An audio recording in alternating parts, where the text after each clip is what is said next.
Mas, saya ingin mengikuti jejak Anda punya rumah yatim. Demikian seorang sahabat berbicara kepada saya kemarin. Lalu saya balik bertanya, enaknya di mana? Kamu tahu nggak, anak yatim itu kalau pantinya ditulis panti yatim, harga diri self esteem mereka jadi rendah. Apalagi pengelolanya sangat komersial, menjajakan anak yatim terang-terangan, minta sumbangan sana sini. Dalam hati anak-anak yatim tersebut banyak yang terluka, banyak yang terhina dan terendahkan. Dan yang paling susah itu kamu sanggup nggak memberi waktu, memberi telinga kamu untuk mendengar keluh kesah mereka anak-anak tersebut. Jangan kayak pembina atau ustadz kampung yang banci mic, yang suka mendengar suara mereka sendiri, ceramah nyerocos panjangnya bukan main. Kerjanya cuman ngomong aja, tapi rumah tangganya belangsak, manajemen keluarganya belangsak. Orang kayak gitu mau ngurus anak yatim, bubar anak-anak itu. Jarang manusia itu yang walk the talk, menjalankan apa yang dia katakan. Rumah Yatim Indonesia mungkin sudah 22 tahun. Saya hanya nyari duit dan membangun awalnya saja. Kalau hariannya, saya salut dengan para pengurus yang pontang-panting buat kegiatan, dan kami hanya memasang logo RYI, Rumah Yatim Indonesia itu kecil saja. Yang besar misalnya nama yayasannya, misalnya Yayasan Husnul Khotimah, Yayasan Marhama, dan terbanyak adalah anak-anak itu kami titipkan ke ustadz-ustadz, ke kakak asuhnya di rumah masing-masing. Ada 2 atau 3 anak. Jadi secara keluarga mereka dekat sekali hubungannya dengan kakak asuhnya. Sekolah banyak yang di luar.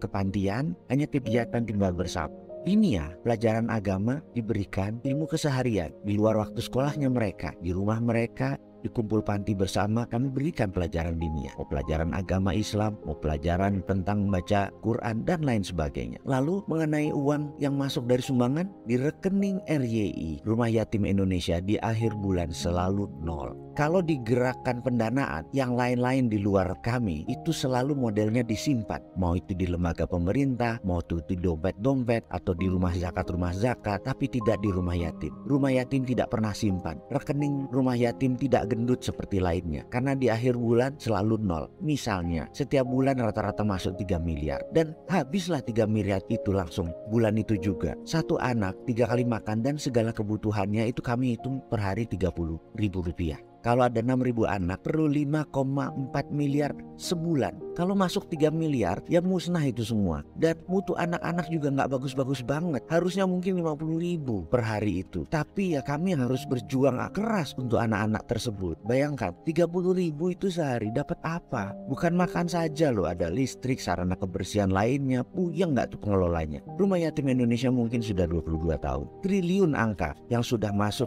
dan keluar. Kalau duit itu ditumpuk pasti nggak jadi apa-apa. Kami di Rumah Yatim Indonesia masuk 10 keluarnya 15. Malah sering pengurus dan pembinanya nobokin.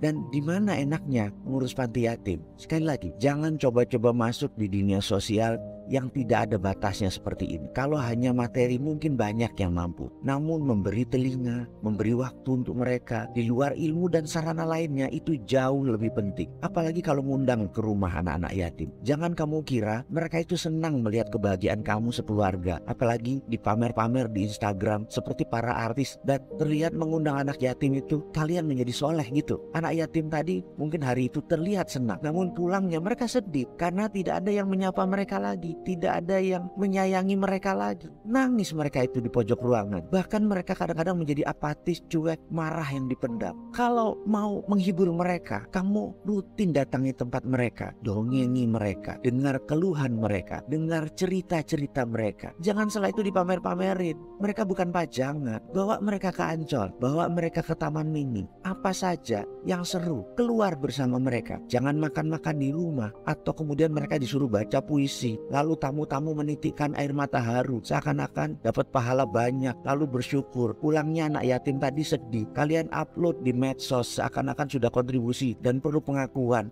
Median itu namanya. Ubahlah semua itu menjadi lebih positif. Kasih waktu dan ilmu kalian secara rutin, itu baru namanya kontribusi.